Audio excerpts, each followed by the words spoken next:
He's like, how bad is 20 months of inventory? 5% of homes are selling every 30 days. 3 times a buyer's market. I wonder if that means prices coming down 3 times faster. Your price recovery is not happening in 2026. Hopefully your volume in the market starts to recover in 2026. The only way sales volume comes back is going to be if prices continue to drop. I don't think sellers consider volume at all because they're selling one house and all they care about is price. They only consider, is the market good being getting me the price I want in a timely manner. Over time, either 1, prices come back and get you the price, or 2, you give in.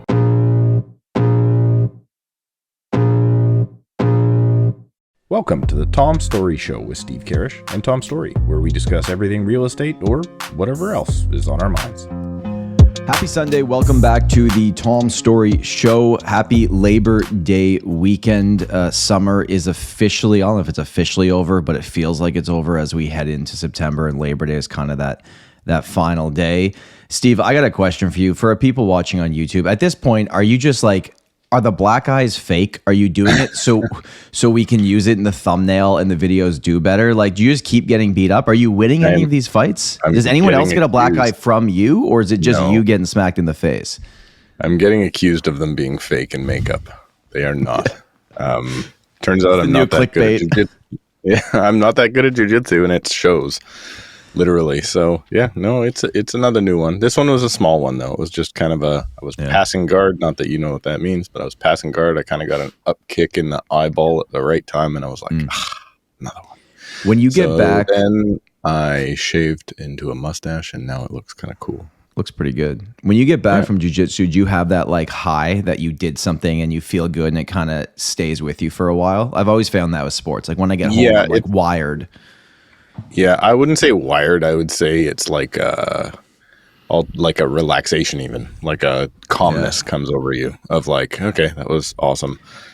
I don't know. I have trouble sleeping sometimes afterwards, but my hockey's sound a little at night. Raspy or something. Are you sick? Are you? Well, I'm not sick, but we had our playoff game last night for our hockey league, and I actually scored the winning goal with 6 seconds left. So I couldn't sleep last night. That was like your story from last year. You said that last year too. Yeah, because it happened last year too. But hey, I got video proof, man. These games are recorded. But enough about us. Thank you guys for being here, because you're the most important ones on this show, because you show up every single week and you listen to me and Steve talk about everything regarding Canadian real estate. This is going to be another catch-up episode, a long weekend episode. We're going to talk about what's going on, what we're looking into for the September market, for our specific markets. But I also want to say thank you, because Steve, I've been recently in my business, I've met so many people and worked with so many people that listen to this show every single week. And you know what? They're great people. Like, they're awesome. And it's been really cool to meet these people. They're better. They're the best people. They're the bestest people. But when you meet, when I have met a client through this medium or the videos on the main channel, it's, first of all, probably an easier situation because they already know what to expect. Like when you meet somebody at like an open house or you're like doing whatever, it's like you got to kind of break through the layers. So people kind of already know what to expect. But then they're also, I find, probably a little bit more realistic people because they stay up to date on the market and they're not just these pie in the sky things. So I don't know. I prefer, don't tell my old clients this, I prefer meeting people this way actually, because they seem to be cooler to deal with just on a transactional and not just level. The people that end up working with us, but like other realtors that listen, that come up to us and tell us. Anyways, just want to say thank you. You guys are awesome. And if you listen to the show every single week and you haven't told us that you listen, make sure to let us know in the comments. All right. A few weeks ago, I had said that we were going to try a slightly different structure for the show, where I was really just going to have it a bit more structured. We're going to have predetermined topics we're going to talk about. We're going to in-depth on them, and then we'll see where the conversation goes. We are going to do that again today, and I'd love to know on each topic, let us know in the comments what you think. Starting off today, I have a game for you later. So I know. We'll put it later on. I want to play the game. I just have to. I have to say it here. If I don't say it here, then you leave it to the end and we don't do it. Like last week's or a couple weeks ago's topic. So like, come on. Okay. The game's coming. The game's coming later. All right. Topic number 1 is 5 things that I believe we should be tracking as we head into the fall market. These are things that as a real estate agent, you should be tracking if you are an active buyer or seller and you're really into the data, which I understand not everybody is. But I would guess most people that listen to this show or potentially our main channels are more into these things than the regular consumer just going out there and making decisions. We've had an interesting summer. We're still going to wait for these August numbers to be absolutely final, which should come out in a few days in early September. But things have kind of shifted, at least in my market, and Steve will get to your market in a second. But regardless of the market you are listening from, if you're interested in buying and selling in any specific area in Canada, I believe there are 5 things that we have to watch for in September and the fall of 2025 to see what happens next. Because we had that first kind of glimmer of hope of the real estate market most recently. Steve's, I guess not in Steve's market. Not here. Toronto had a glimmer of hope that, hey, it wasn't quite as bad as it's been for a while. Okay, so let's go over these 5 things, and then we'll go over to Steve to get his input on this. First one is going to be rate cuts. September the 17th, not only is the Bank of Canada going to announce their next decision, but also that day, Stephen, the Fed is announcing as well. I don't know how often it happens where both announce on the same day. Someone told me in a comment on my main video that Bank of Canada is going to announce first that morning, but you'd assume that Jerome and Tiff are on the phone talking to each other leading up to that, right? I would think Tiff is phoning Jerome a lot more than Jerome cares about phoning. Yeah, I wonder if Jerome cares at all. He's like, this guy again. Ugh.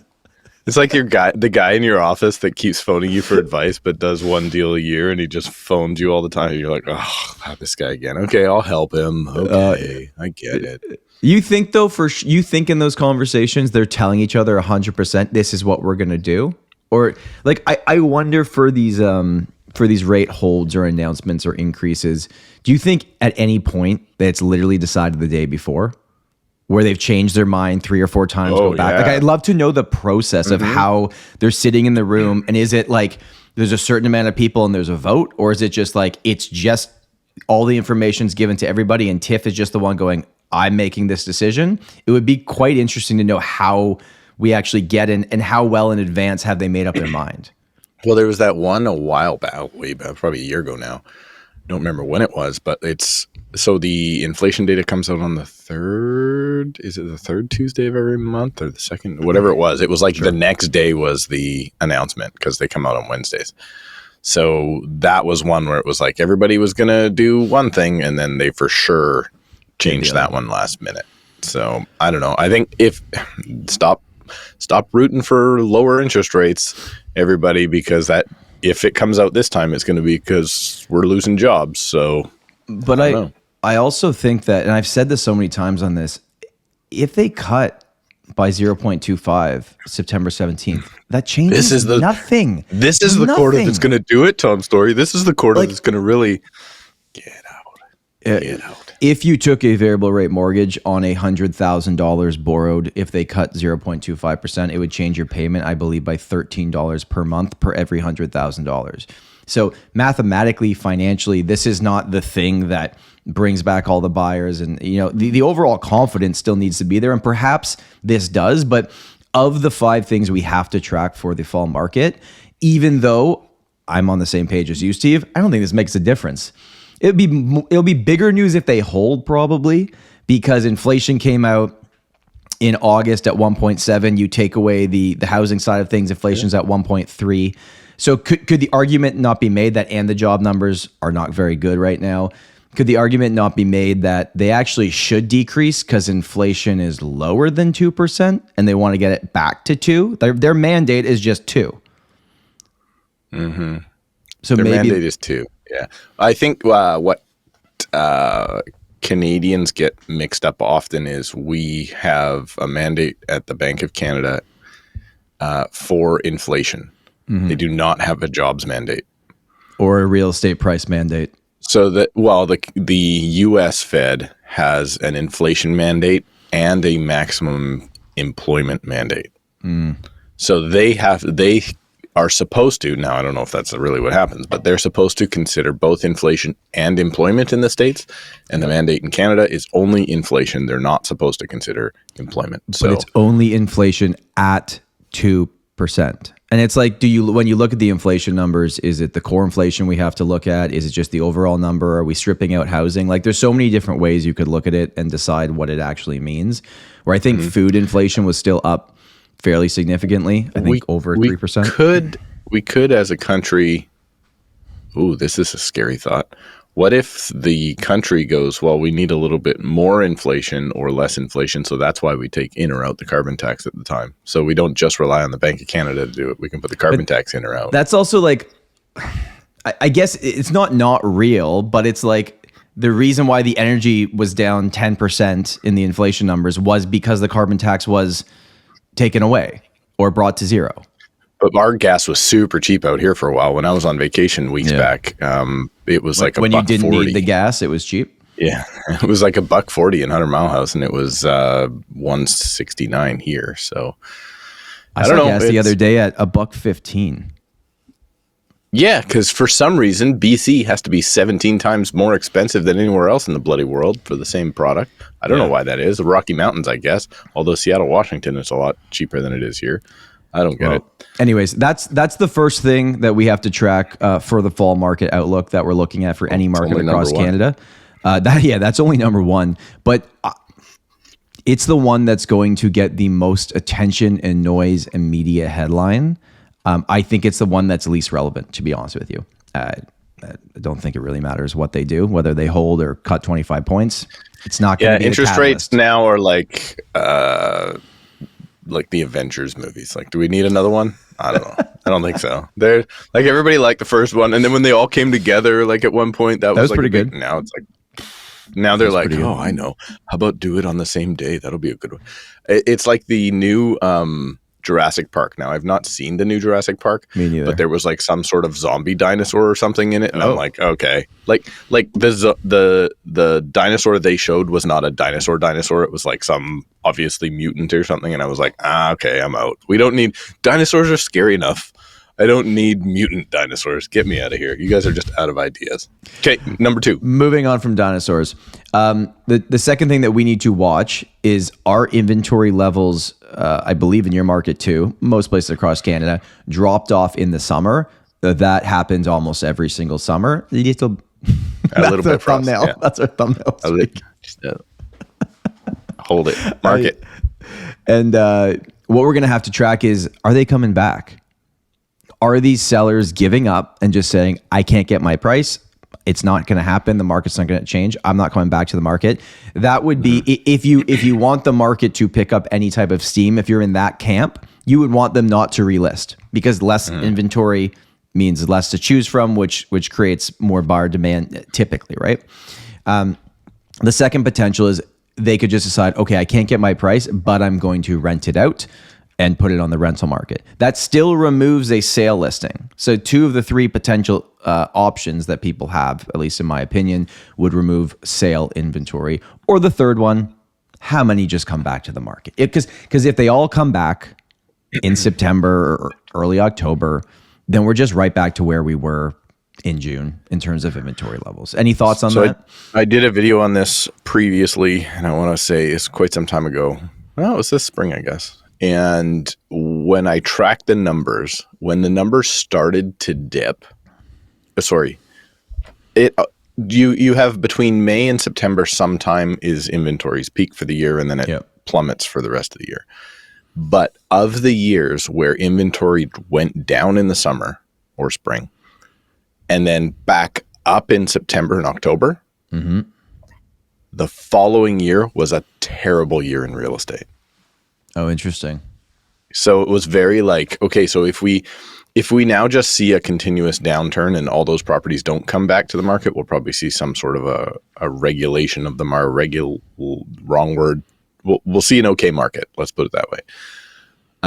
If we see inventory now go back up for September and back up for October, and then not drop till November next year, going to be a problem. That's just a total, no science behind it, but it is what has happened in the past. Well, that's the thing that everyone, I'm sure you're finding this with sellers as well, is when you're having the conversation about price, everyone wants to know, it's like, okay, I can't get what I want. When can I get what I want? How long is it going to take to get back to get what I want? And, we don't have the answer to that question, but we could look at the fundamentals of the market and say, well, okay, well, I don't know when, but this is what would need to happen. And the biggest thing is the inventory has to be cut in half. And it can be cut in half because it starts selling out because prices drop and people agree, or it can be cut in half because sellers give up and take it off the market. One of those two things, the more realistic outcome, it's probably the more inventory will fall off because sellers take it off the market and it doesn't sell versus the sales volume going up that significantly. I think it's going to take some time. I did a video on this a while back now, just recently actually, about this sort of thing where it's like when I'm talking to sellers and it's okay, well, you want this price. Cool. First of all, prices have to stop going down. Then they have to try and recover. And what does that look like? And in their head, they're playing this song where that could happen in 90 days. Or if it's really bad, it would happen next spring. And I'm like, guys, this is not what I see playing out anyway. Like over our entire marketplace, if we have 15 months supply in detached homes, your price recovery is not happening in 2026. Hopefully your, number of sales, your volume in the market starts to recover in 2026. But your prices, man, we got to stop the bleeding before we think about it. And it seems to be like a message that just can't get past like what do they call it? The blood-brain barrier or something. It's like just can't get through it.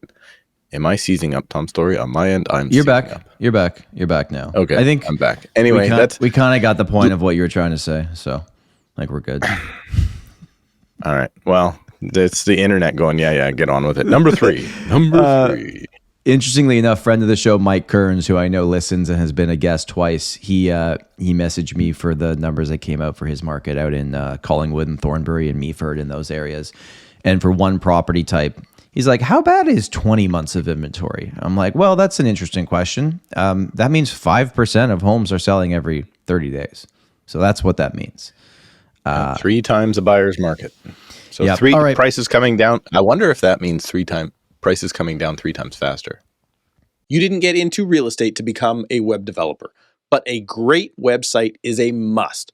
And sellers, well, they want their listings to shine. RealtyNinja.com builds affordable, beautiful, mobile-friendly real estate websites with lead capture and SEO. And there is no tech skills required. Realty Ninja will migrate your content, handle domain changes, and set up as free during your unlimited trial with no credit card required. I've been using Realty Ninja since 2012. Try Realty Ninja right now for free and sign up using our link, realtyninja.com/Tom, and you will save 20% off your entire first year when you launch. That would be interesting to do it depends. His market's weird though, because it's a secondary market, a lot of high-end luxury stuff that like might just be rich people that can wait. So it all depends on the motivation of the seller, right? Number 3, sales volume. What's going to happen with transactions? When the August numbers come out, that's going to be interesting to see year over year what happened with the transactions as we now head into September. Are people back? Are buyers truly back? In terms of, are we going to have the most amount of sales we've seen in any month in September? Typically, that month should be April. That obviously didn't happen this year, at least in our markets. We're going to have to see what happens with that. Number 4, prices. Because the only way, in my opinion, sales volume comes back to anywhere close to what we've seen it's not even 5-year averages anymore because the last 3 years have been so slow. It's 10, 15-year averages, is going to be if prices continue to drop. Sales only happen when buyers and sellers agree on price. And we are going to have to see now moving into, are the fall listings that come out, the new listings, not necessarily just the relists, have they been waiting for the fall because they think it's going to be better price-wise? Or have they been waiting for the fall simply because they just thought activity was going to be better? So we're going to have to see if there's that alignment between buyers and sellers on value. You don't think so? I don't think sellers consider volume at all because they're selling one house and all they care about is price. I don't think they consider, oh, is the market good being more sales? They only consider, is the market good being getting me the price I want in a timely manner? Does that make sense? Like, yeah, they don't consider. But they would care if more sales are happening, if it means more transactions are happening. No, like at least it tells them, prices aren't going up, but there's more buyers, maybe. Yeah, but if they still don't get the price, that's true.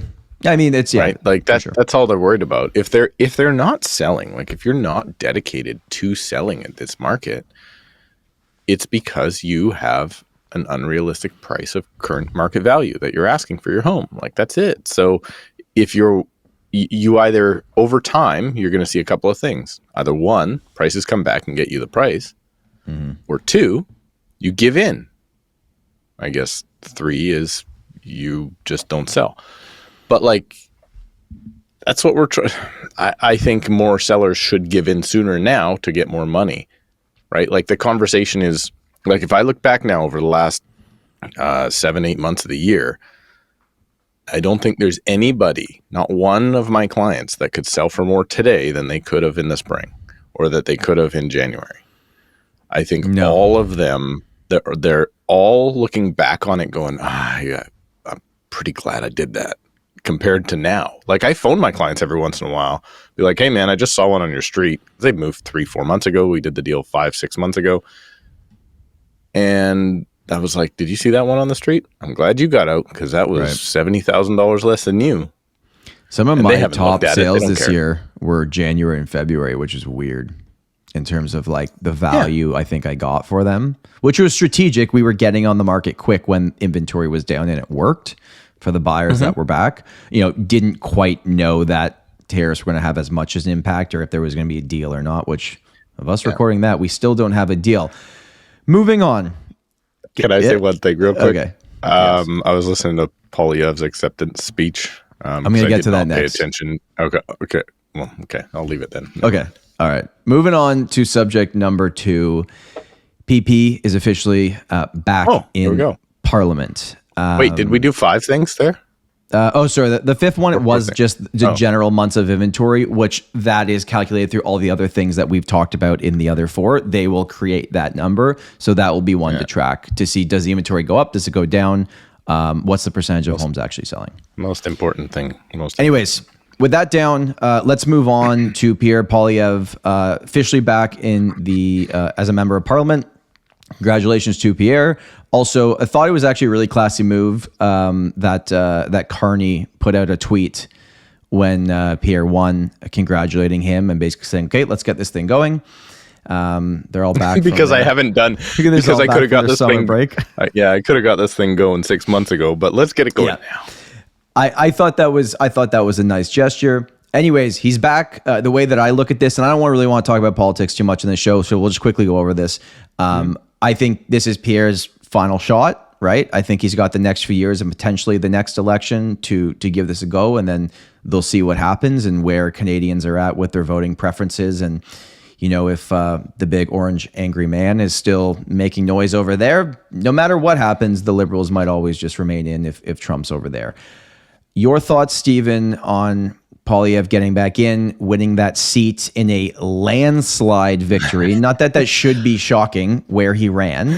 It was shocking if you pay attention to the media, because the media was running stories all the way to the day of saying, if you think it's a shoo-in, it's not a shoo-in. He won with like 79% with 250 something people on the ballot. So it was a shoo-in. You guys back east do not understand Alberta.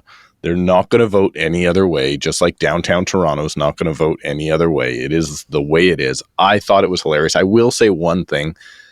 Tom, you have a nice smile. I have a nice smile. I think so anyway. My wife hopefully thinks so.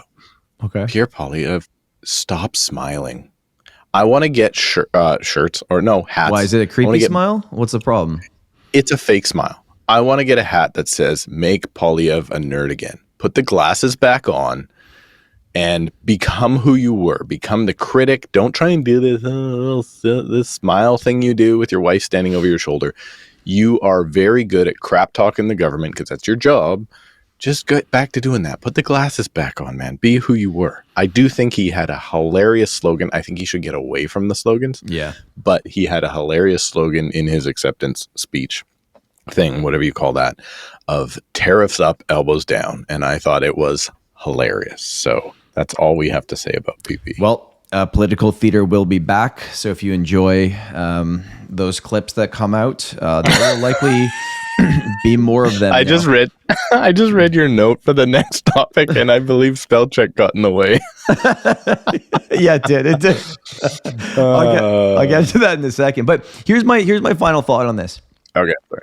Okay, so he lost his seat in Ottawa.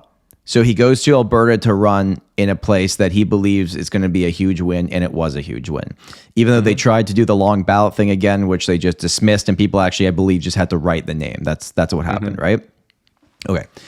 If I am someone that lives in that community, they recognize Poilievre has come to run there because he wants a seat back in Parliament when they get back to work. If I'm not like a local in that community, don't I still want my MP to like live there and care about my community and do the things that are important to me? Because he's winning to get back. But like, how much time is he actually going to spend there? I know this isn't the first time this has happened. But if interviewing for the CBC, because nobody brought this up with Jagmeet when he ran in BC when he's not from BC. I wasn't aware of that when that happened, or we weren't doing this podcast. But if I'm a member of that community, right? I'm sure they don't care. They just want to make sure he got in and whatever. But like, there's important things that could happen, school board issues, like a million things. Don't you want your MP to live in your neighborhood, know what's going on, understand the culture?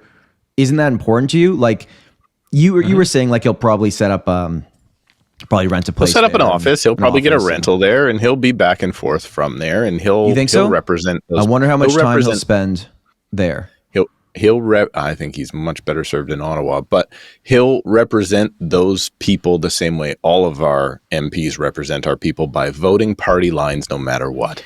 Never voting for what you think your constituents want, but only voting for what the leader of the party, has to say. If anything, because he's now the leader of the party, that area is probably going to get more attention than it would before, because he was running out of Ottawa and hearing from. I mean, you still have to run your MP office, right? You're still going to have staff there. They're still going to be responding to emails from constituents and that sort of thing.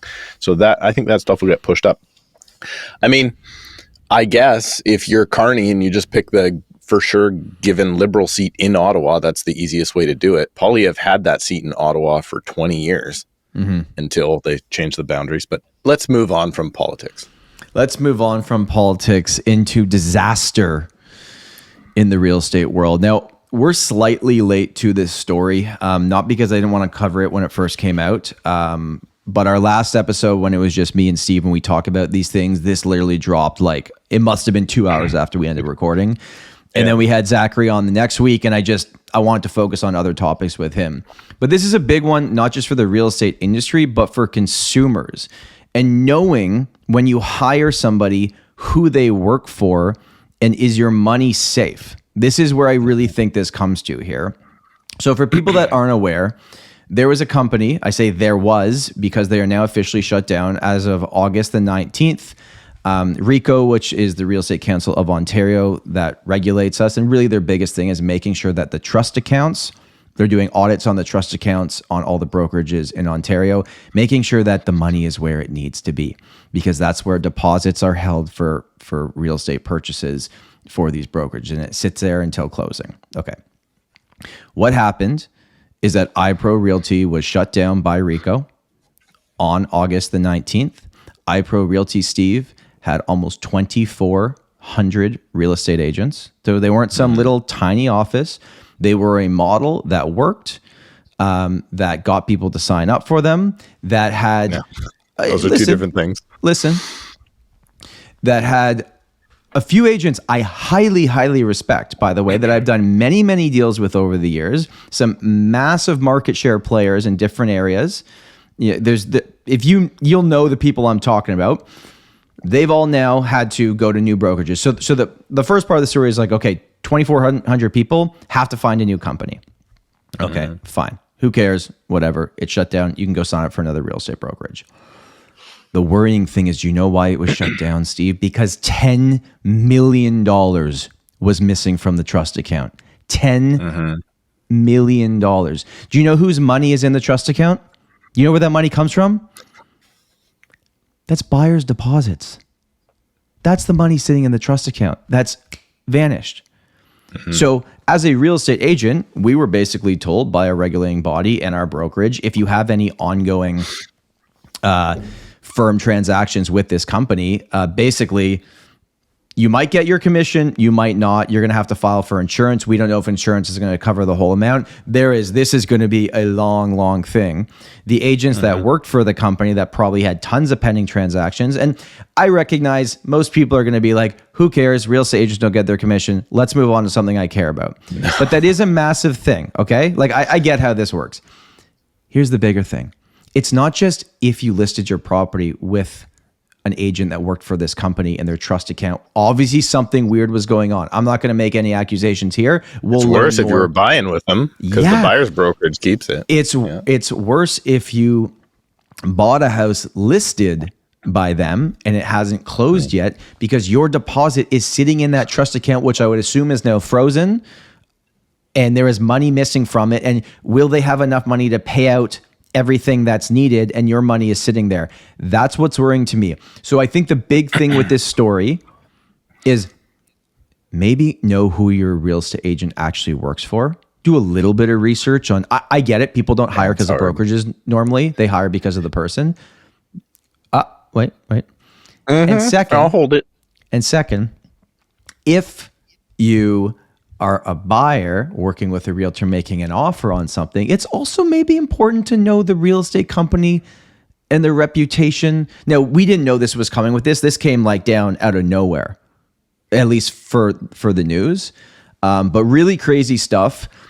Yes, markets obviously been slower the last few years. Is that when people started stealing money from the trust account? Again, I'm not going to accuse anything here, but there was money missing. They were shut down. It is done. And all those 2,400 agents are moving to other brokerages. Steven, thoughts about this? Because this is a huge industry story that needs to be discussed because there's tons of implications here.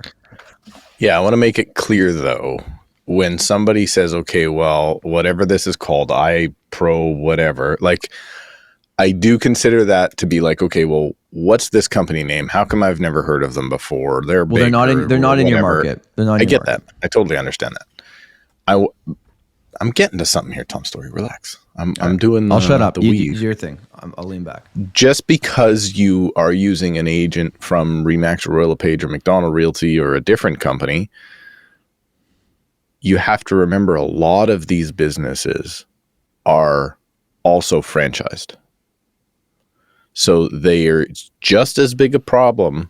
If you have somebody who has the authority to take the money out of the trust account and they want to steal your money, you could have just as big an issue at any individual brokerage. So I wanted to take the stance of like, well, I've never freaking heard of this stupid company, and we have all sorts of stupid companies names here. And I was just like, wait a minute, no. It's somebody wanted to steal the money. Somebody was cooking the books for obviously a long time. I'd be interested to find out if it was a one-time withdrawal of $10 million or if this has been a little bit over a long period of time, right? We had something similar happen here maybe 10 years ago or something. There was a married couple. They owned a brokerage probably, 3 kilometers from where I am now. And they just skated with, I think it was $800,000 worth of trust funds. And I mean, they were a small brokerage. I think they had 30 or 40 agents there. But they just skated with it and it was shut down. And this couple, I don't know whatever happened with them, if they were charged, if they were even found. I don't know what happened because that money was just funding their lifestyle, right? It was funding their looking like we own a successful brokerage. And the brokerage business is the worst business you could possibly be in. Anybody that's silly enough, Chris Slightum, if you're listening, if you're silly enough to own he's done it though. He's doing great. I understand that. I'm making a joke, Tom. I'm just saying, like, I would way rather be and am a real estate agent and not a broker owner because it's a very tough business. So probably what happened, I'm assuming, is the business model that whatever iPro Realty business model wasn't working. And then 1 month, you got to take a little bit out of the trust account to kind of make it work. And then next thing you know, you got to, I'm going to do that again next month, maybe when the market picks up. Like, I would like to know when the money came out. Is it just because the market slowed? I doubt it. I don't know. I think it's they probably were running too thin of margins against their own agents, not getting a big enough cut of the deal. And right, but we're not going to talk about what their business model was, just that this happened, right?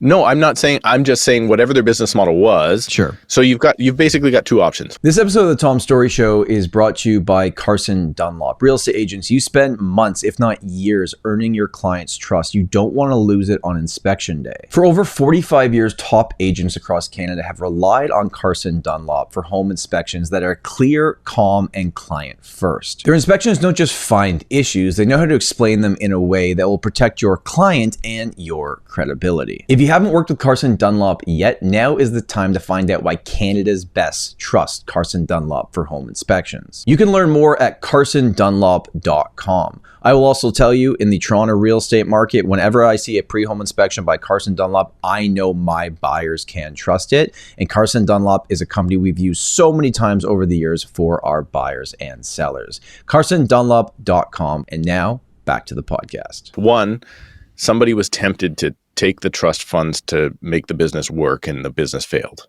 and they should never have taken those trust funds. Yeah. Or two, you have a dirty stinking thief there funding their own personal money with it, and it's whoever's in, like, those are the options, right? I like to think people are generally good, so I like to think probably a business got away from somebody that they were trying to do, but who knows? I mean, we don't know. Are they going to do reports on it in the future? Are we going to get to learn more? Yeah. I think the narrative of, like, you can't trust this company because I've never heard of them before. If you're a brokerage, if you're a franchise under a big broker name, could be the same. We've had trouble with them here in BC as well. So if you're a crook, you're a crook. Earlier this year, I co-listed a property with an iPro Realty agent and had a great experience. And what's funny too is their office was so strict on all the, like, every office is strict on the paperwork, but they were like aggressively, I'm like, come on, guys. The deposit has to be paid to our brokerage. You know what? In that scenario, it actually wasn't. It was paid to my brokerage. The deposit was held in trust at our brokerage. But anyways, big story that normally we don't talk about. Like, we talk about market news, but not necessarily industry news. But I mean, this made it into the Toronto Star. This is a big thing that's impacting a lot of people, and this will be an ongoing story that we will come back to as we learn more.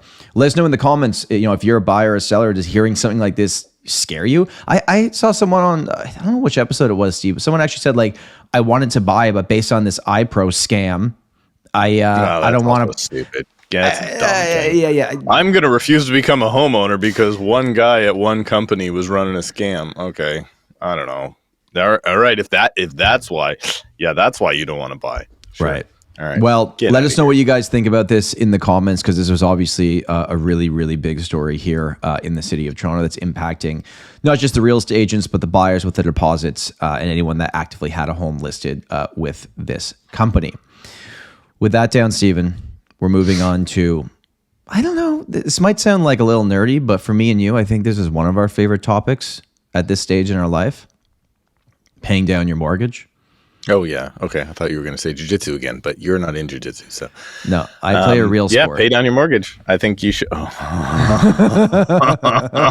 All right. All right, sister. Yeah. Okay. So paying down your mortgage. Okay. I've worked hard at it over my time. I know you have, and you've been one of the more diligent people that I know.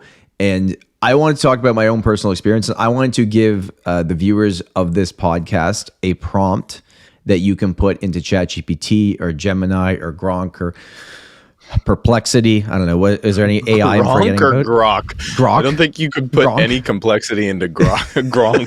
Gronk. You can tell I don't use that one, but I know there's a few that exist out there, right? So basically, for myself personally, we had a conversation on this show, I don't know, a few months ago.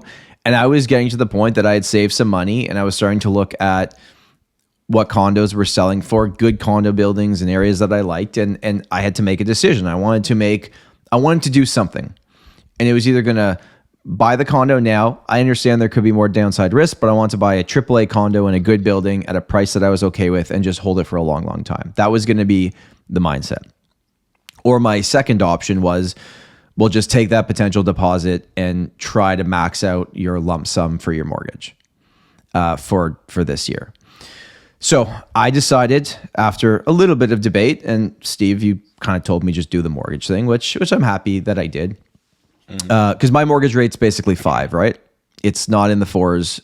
It's not what it was. It was 6.4 at one point because I've timed everything just absolutely perfect on the mortgage side of things. But what I want to get at is I did this mortgage lump sum payment and it did 2 things. Number 1, it saved me so much interest that I had to make a video talking about this. Number 2, because you keep the payment the same. Number 2, it knocked 5 years off my mortgage. So my mortgage that had initially started at 30 years a few years ago, I'm now down to 14 years, which I'm very proud of. And I'm going to get down to 10 next year. I'm going to pay this thing off and it's going to make me feel good. I recognize there's other places you can put your money. But if you're trying to go, like, you know, you see all those things like how to pay your mortgage faster. And it's like, you could do like bi-weekly, or you could do the payments so it gets an extra week and then it eventually does it more. Some will allow you to pay just a higher amount every month, like double what your payment is depending on the terms. But the most common way, and just come in and do it, is the lump sum, which usually every bank is different. 10 to 15% of the balance is what they will allow you on a yearly basis with no penalty. So I did this. I felt really good about it, seeing that balance come down, seeing the interest saved, and then keeping my payment the same, but just watching the principal go up on that payment and the interest come down was like amazing. This sounds so nerdy. Like, these are the things I get. No, it's great. It was excited about. Hey, when I was with my first ever mortgage, it was $663 a month or something, or back in 1980, whatever. But that's what it was. And the first time I went in to go like, oh, I got a raise, so I'm going to go take half of my raise. I'm going to go put it on my payment. So I went into the branch, and it was a TD branch. And I said, okay, I'd like to increase my payment $20 every 2 weeks. And they were like, okay. And then they give you like a receipt that you've increased it. But on that receipt, they printed something out with your new amortization. And I was like, wait a minute, that just knocked 2 years off of my mortgage. $20 like $40 a month, 2 years. So I got addicted to doing that. Right. In my first place, I went in like every 6 months and I was like, I'm gonna go put, probably more than every 6 months, I'm gonna go put $10 more down because I can do that now. Every time I got a raise. And it was so nice. So I lived in my first condo for 4 years. By the time I left, so I was 4 years into my mortgage. My mortgage was down to 11 years if I had stayed.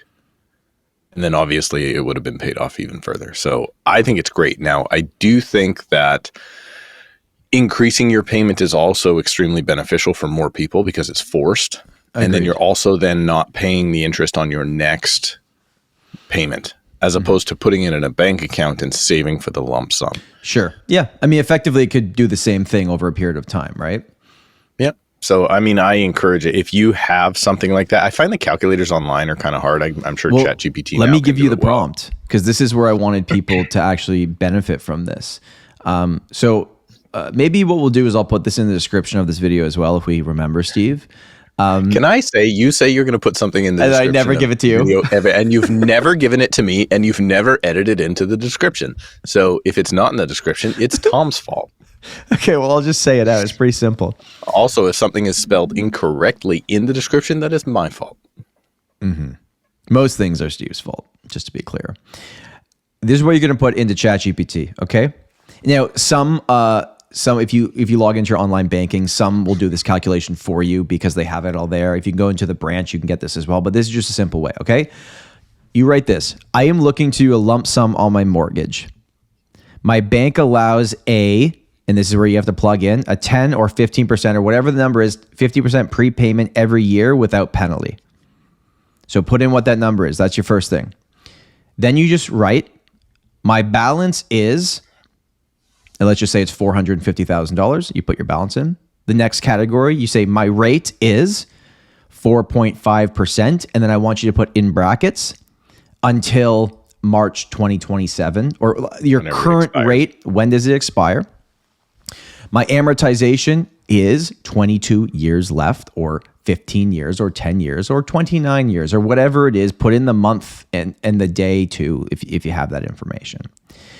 Can you let me know what my maximum lump sum would be and how much it would save me in this mortgage term, so up to your current rate expiry, and the life of the mortgage, and how many years it would take off the amortization?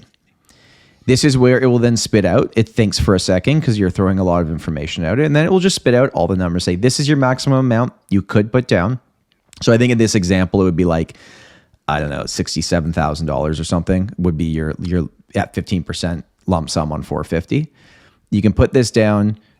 If your payment remains the same, this is the way that I did. I kept my payment the same just so it knocked off the years on the amortization. It will take off this many years. And in this example too, it would also take off 5 years. And then when it will show you, over until your term is done, you're going to save this much money on interest. But then the one that is like, holy crap, is over the life of your mortgage.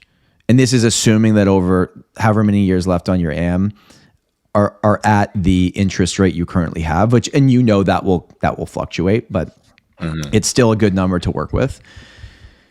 Like the one that I did for mine, saved me $200,000 over the life of my mortgage by doing my lump sum payment now if my rate stays the same. In interest, yeah. In interest over the life of the mortgage. These numbers are crazy. And I recognize not everyone's in a place that they can max out their lump sum. I get that.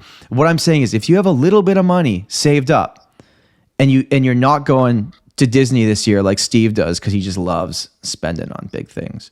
Disney adult, yeah. Disney adult. Yeah, he doesn't even go with the kids anymore. It's just by himself. And you want to put it down and make a difference. All I want you to do is run this prompt and see what the numbers say, because you might go, holy crap. There's a bigger holy crap moment. There's an even bigger holy crap moment. It's okay. When you get your mortgage, you look at the payment schedule, and then in your first year, you see that all you're paying off is interest, and in your last year, you're looking at all you're paying off as principal, and nobody looks at that. So if you do this the earlier the possible, the more you're going to save down the road. So like if you can do this as soon as you possibly can, whatever it is, if you can go in there and put $1,000 down, you're going to know that, or you're going to see the result at the end. You're going to save way more than you think you are, because you're only going to be paying off principal now, of which will cause you less interest. And then your payment starts to switch, right? Like if you get, when it starts most banks don't give you like, here's the principal, here's the interest. They just go, here's your payment. My bank actually takes out the principal and interest in two different charges. From out of your account. Yeah. Oh, that's interesting. Like mine just does one, but on the statement you can see the two of them. Yeah, no. So it actually takes out the two, and then every single payment they kind of switch by a couple of bucks, couple of bucks, and then they even out. And now I'm paying more principal than I am interest. And I just think it's the funnest, most dad thing to do ever is to sit there and go like, oh, I wonder when's it gonna switch past 50-50? When's it gonna? Well, there's a lot of people with mortgage renewals coming up, and if you did have the extra cash, you can put however much you want down on your principal when your renewal comes up, because you're not max at the penalty. But just something to consider. And listen, if your mortgage rate's 4.5%, but you can make 10% over here, putting your money in Vanguard or whatever. Hey, I'm not telling you what to do. All I'm saying is run the numbers. And I don't know, like I've had differing opinions on this, Steve. Some people are like, I paid off my mortgage and it made no difference to me. I wish I hadn't. I wish I had used the money for other fun things in my life. And then you have people that have paid it off and they're like, this is the best thing I ever did. I sleep like a baby at night. I don't worry about it. So we'll see in the comments. Let us know what you guys think.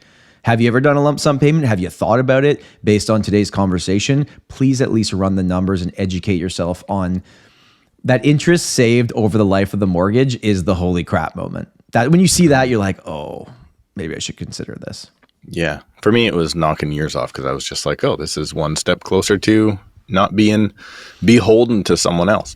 Yeah. Right? That was it. All right. Well, with that down, we're going to move on. Steve's got a game we're going to play today. Time. I'm excited to find out what this game is. So Steve, take it away. So I'm dealing with my tenants, and we all know that, we have renters that listen to this, and we have landlords that listen to this, and we have aspiring landlords that listen to this. And we know that becoming a landlord is anything but passive.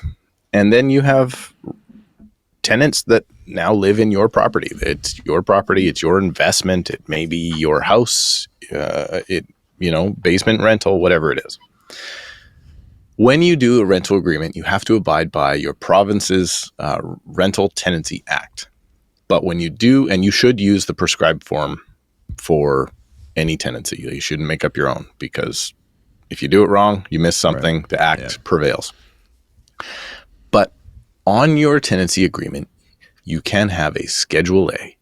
The Schedule A can address other things that are not addressed in the act, and how and what will happen in and with the property at different times. So here are your 3 categories you get to pick from. They are a real term that I have in my Schedule A. Okay.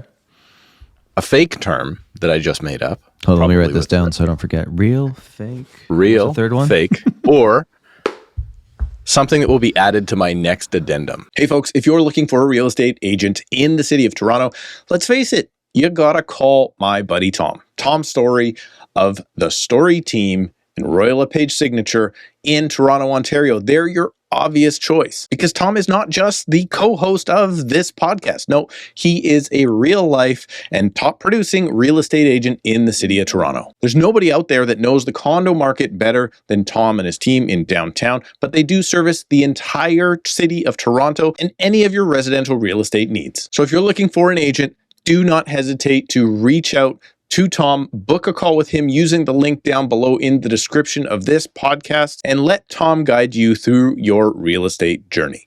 And now back to the podcast. So if it's been added, if it's real, I've already identified it as a issue with the tenant.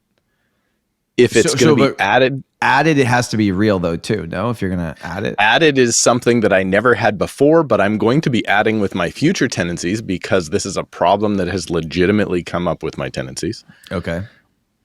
I guess I shouldn't say that because no, most of those tenants are gone. Or fake, which is just, no, this is ridiculous. So those are your... Let's go. Okay. Let's go. So this is added to the Schedule A. Number 1, a term in the Schedule A. The tenant must secure the property when the tenant leaves for the day, the weekend, or a vacation.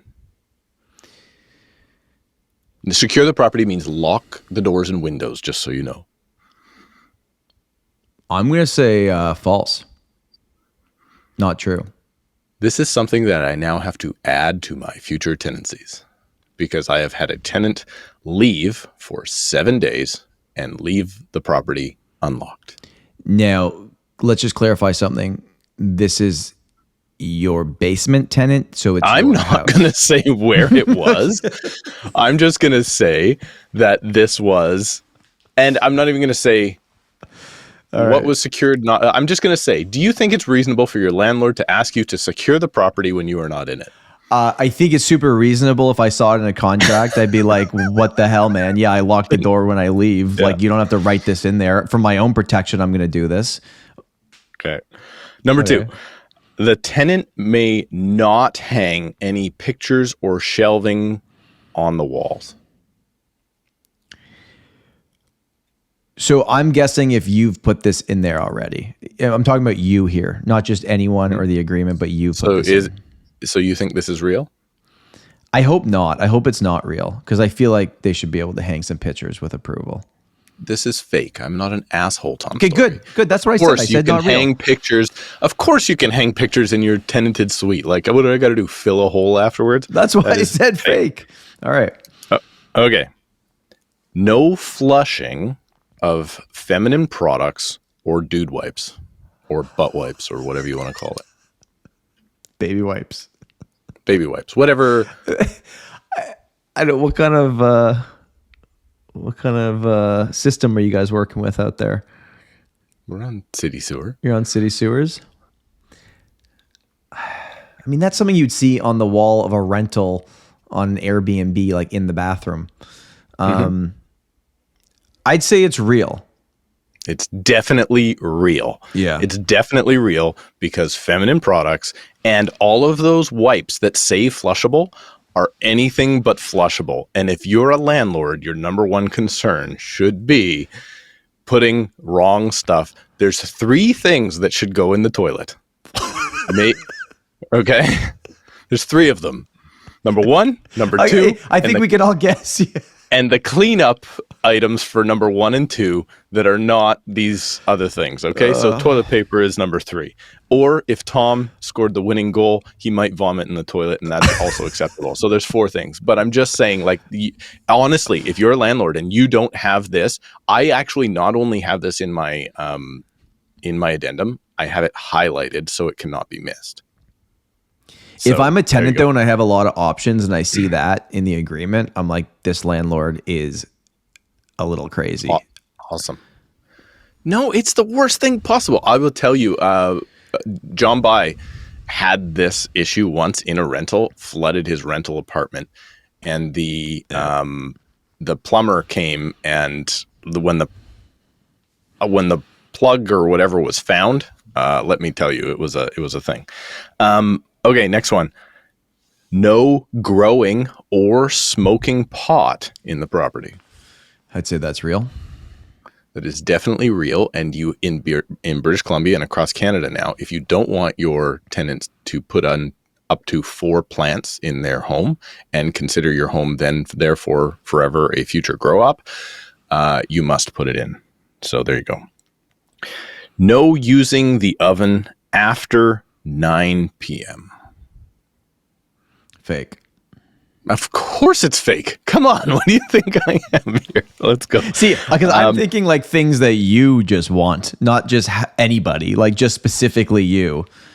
I'll tell you, if you gotta warm up. If you have a basement rental, if you have a basement rental, well, because your tenant just scored the goal, and they're warming up some pizza late at night. Here's what happens, or leftover Indian food from the night before. It's like you wake up in the middle of the night and you're like, I want some reheated pakora. Come on. You get home. Bring it on upstairs. You get home from a party. Your door is left open, so you just walk in. You smoke a joint. Okay. Then it's 9:30. You gotta warm up the frozen pizza. Then you wake up at 2:30 a.m. because you ate too much pizza. You use the bathroom, and the dude wipes go down the toilet. That's the day for the life of a tenant in Steve's unit. Next one. No storage outside of the rental unit, including halls, stairwells, and outdoor areas. I'm going to say you're going to add that, but maybe you've already got that in there. That's a real one. That predictable? I have an issue with this, and I have to add it to my next addendum. It's not in it currently. It is not there yet. Right. I'm doing pretty good at this game. You are required as a tenant to take the garbage out at least weekly.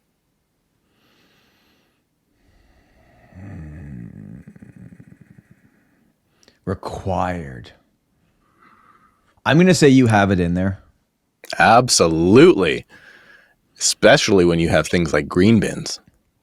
But garbage only comes once a week, so it has to be weekly, right? At least weekly. But if you have a green bin that's under the counter for 4 weeks, stinks like I think a lot of these would maybe be more relaxed if it was renting out a unit that is its own separate place, like a condo, versus renting out a part of your house. That's probably true. Yeah. The tenant must vacuum every 2 weeks or more. So a minimum, you must vacuum at least every 2 weeks. No. I think you don't have that in there. That is absolutely real. You're going to vacuum at 2 a.m. listening to dubstep. So I'll tell you a story about how this one got in there. So I rented... you give them the vacuum? Or are they going to buy their own vacuum? I rented a unit to a couple of guys, and they were just bachelors. And I went into the unit one time and it was just like, it was fine, but like sock lint toe jam on the carpet, like forever, right? Like it was just, and then one of the guys moved out and the other guy said, can I move my girlfriend in? So we went through the rental application, all that stuff. And I said, okay, cool. Here's the new rental agreement. And I put that in that they had to vacuum. And she turns to him and goes, your landlord has to tell you to vacuum? That was his girlfriend. I was like, I like her. I love vacuuming. I love it. It's like my. I know it is. It's like cutting the lawn. It's like you make the patterns in the carpet and you. No heavy scented perfumes or air fresheners. I'm gonna say, yeah. See, this would only matter if they're renting out a part of your property, not if it's another. I'm gonna say that you have this.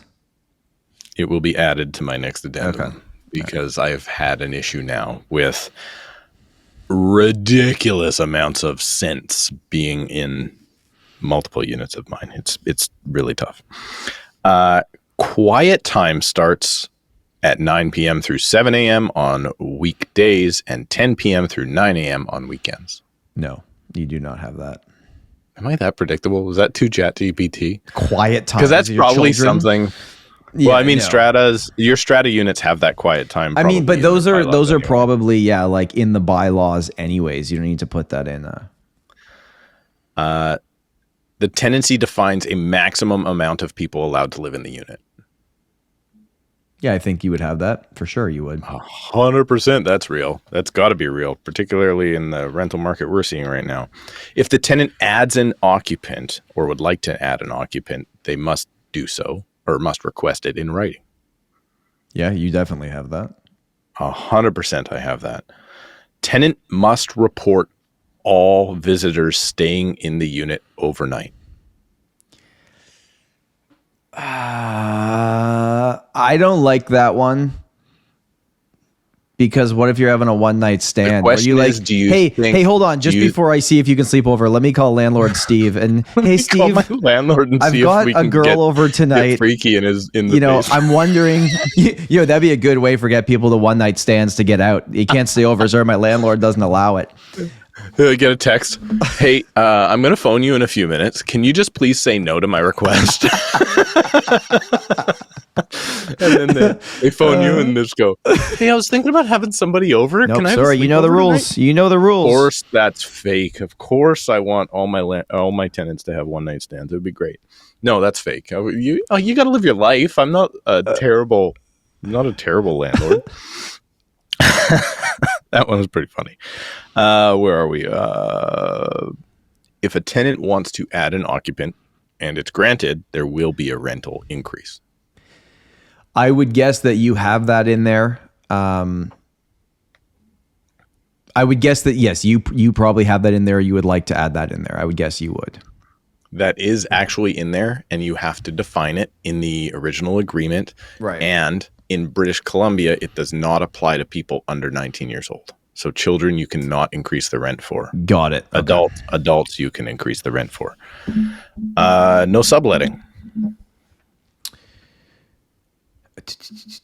I feel like it's different in Ontario because you have the right with landlord approval to do it. But if I'm answering for you, I would say, yeah, you would probably have that in there. It's absolutely real. The tenant must replace any light bulbs or fixtures with landlord-approved brands. Oh, that's funny. Landlord-approved brands. No, I don't think you have that. I just think you want them to replace them. Let's be honest. No tenant has ever replaced a light bulb ever. They let it burn out, and then they just, over time, have less and less and less light in the unit. They never even phone the landlord to get it changed. They just, you walk in. You know how there's 8 light bulbs across the vanity in the above in the bathroom? Yeah. You walk in after your 4-year tenancy, and there's 2 left. You're like, why didn't you call me? I'll replace the light bulb. Actually, it's legally responsible that the tenant should be paying for things like light bulbs. Yeah, it's like fixes under $50 or something. We have a standard clause that we use in the rental agreements here that if it's small stuff like that, it's on the tenant to do. Okay, two more real quick. Okay. No pouring fat or grease down the drain. Yeah, I think you'd have that in there.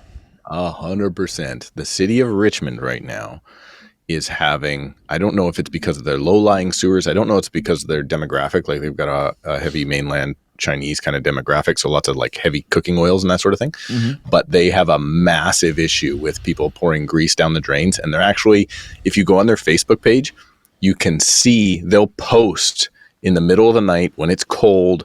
They'll have teams that have to go into the sewer and unclog like these. I think there was one that was like a 1,200 pound solid block of fat.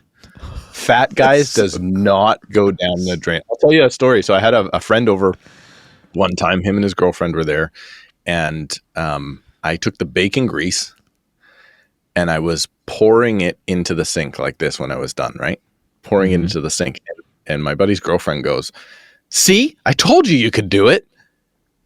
And I look over and my friend looks at me and we look back and forth. And what she didn't see was I was pouring it into a mug sink, yeah. that was in the thing that was going to get tossed out later on. So no, please, grease not down the drains. I want to officially apologize to my university landlords because I think there's a lot of bacon grease that went down that rental house sink. Okay, last one. No storing a bicycle, or more importantly now, e-bikes with terrible lithium batteries within the unit. Yeah, you would probably have that. I would say yes. That's real. Or you're gonna add that. You're gonna add that. I am adding this in because I am absolutely terrified. If you look up e-bike fires, I know it's getting really bad. Those batteries just. Also, as a terrible landlord, and I understand you want to have a bicycle as a tenant, having a bicycle in your living room, like.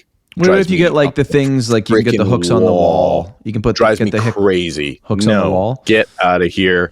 I don't park in my living room either with my car. Like, get out of here. I think it's one of the most annoying things. I understand I'm a grumpy old man and I'm not a cyclist bike lane Toronto guy like you are, Tom Storey. I'm just saying, let's put the bike. I don't trust riding a bike in Toronto. I wouldn't do it because you're not going to win a battle against a car even if you did nothing wrong. I do not ride my bike in the city. Let me know if you have other things in your tenancy agreements as landlords, and now this is the part where there's like a comment, you can't discriminate that way.